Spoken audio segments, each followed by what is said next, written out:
Hello and welcome to our first number on factors. Today's lesson is hopefully a follow-on from our lesson on multiples. However, I must apologise, I'm recording this on bonfire night, so you may hear fireworks cracking off in the background. And also, I've lost the pen which I used to write with, so the handwriting might be a little bit sloppy as I'm just using my finger. But I'm sure you'll do alright. So anyway, let's crack on. The first thing we're going to do is recap the lesson that we had today, which was on multiples. So, here we go.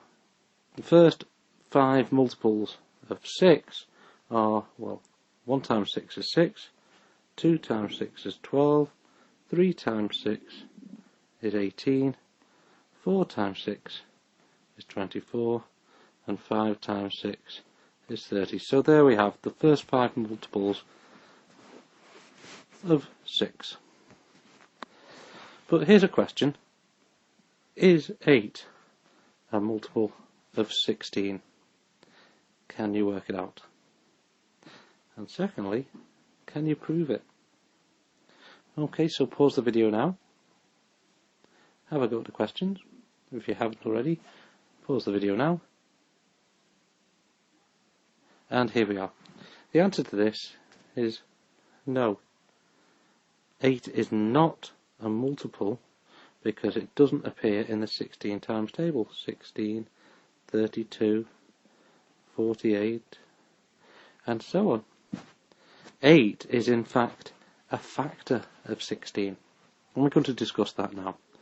So let's have a look at factors. Here's our example. Factors.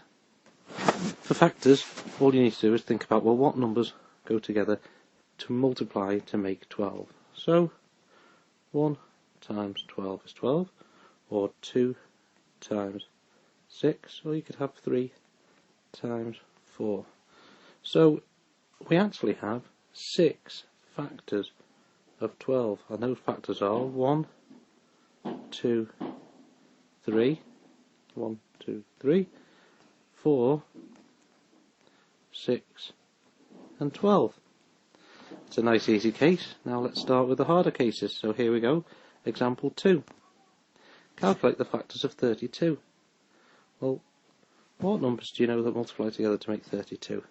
Well, you've got 1 times 32, or 2 times 16. 3 doesn't go into it, but 4 times 8.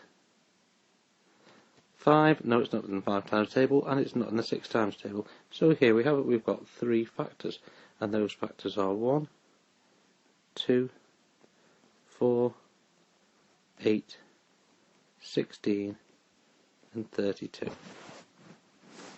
Okay, so now we're on to the last part of the lesson, where I'd like you to pause the video after, and then write down all the factors of each of these numbers. Remember, bring your questions in next lesson.